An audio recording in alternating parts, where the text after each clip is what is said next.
2001 থেকে 2006-এ তারেক রহমান বাংলাদেশ থেকে বিভিন্ন পন্থায় প্রচুর টাকা বিদেশে পাচার করেছে। তার মধ্যে সিঙ্গাপুরের সিটি ব্যাংকে খালেদা জিয়ার বড় ছেলে তারেক রহমান তার বন্ধু গিয়াসউদ্দিন আল মামুনের ব্যাংক অ্যাকাউন্টে পাচার করেছে 20,25,843 টাকা। তারেকের অর্থ পাচারের এক মামলায় আদালতে সাক্ষ্য দিয়েছেন মার্কিন কেন্দ্রীয় গোয়েন্দা সংস্থা FBI-এর একজন কর্মকর্তা। পিছিয়ে নেই খালেদা জিয়ার ছোট ছেলেও।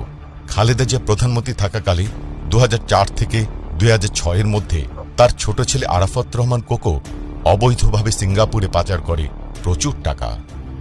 কোকোর পাচার করা অর্থের একটি অংশ দীর্ঘ চেষ্টার পর 3 দফায় দেশে ফেরত এনেছে দুর্নীতি দমন কমিশন দুদক, যার পরিমাণ 33,08,200 সিঙ্গাপুরি ডলার।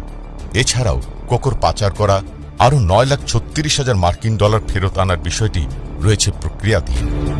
অবাক করা বিষয় হচ্ছে, আরাফাত রহমান কোকোর এই অর্থ পাচারের ঘটনাটি বাংলাদেশের আইন প্রয়োগকারী সংস্থার সহায়তায় তদন্ত করে বের করেছে খোদ FBI-এর ওয়াশিংটন ডিসির ফিল্ড অফিস। ঘটনাটি এতই চমকপ্রদ যে FBI তাদের ওয়েবসাইটে কোকোর সেই দুর্নীতির পুরো বিবরণী সংরক্ষণ করে রেখেছে। আপনারাও FBI-এর অফিসিয়াল ওয়েবসাইটে গিয়ে সেটি দেখতে পারবেন।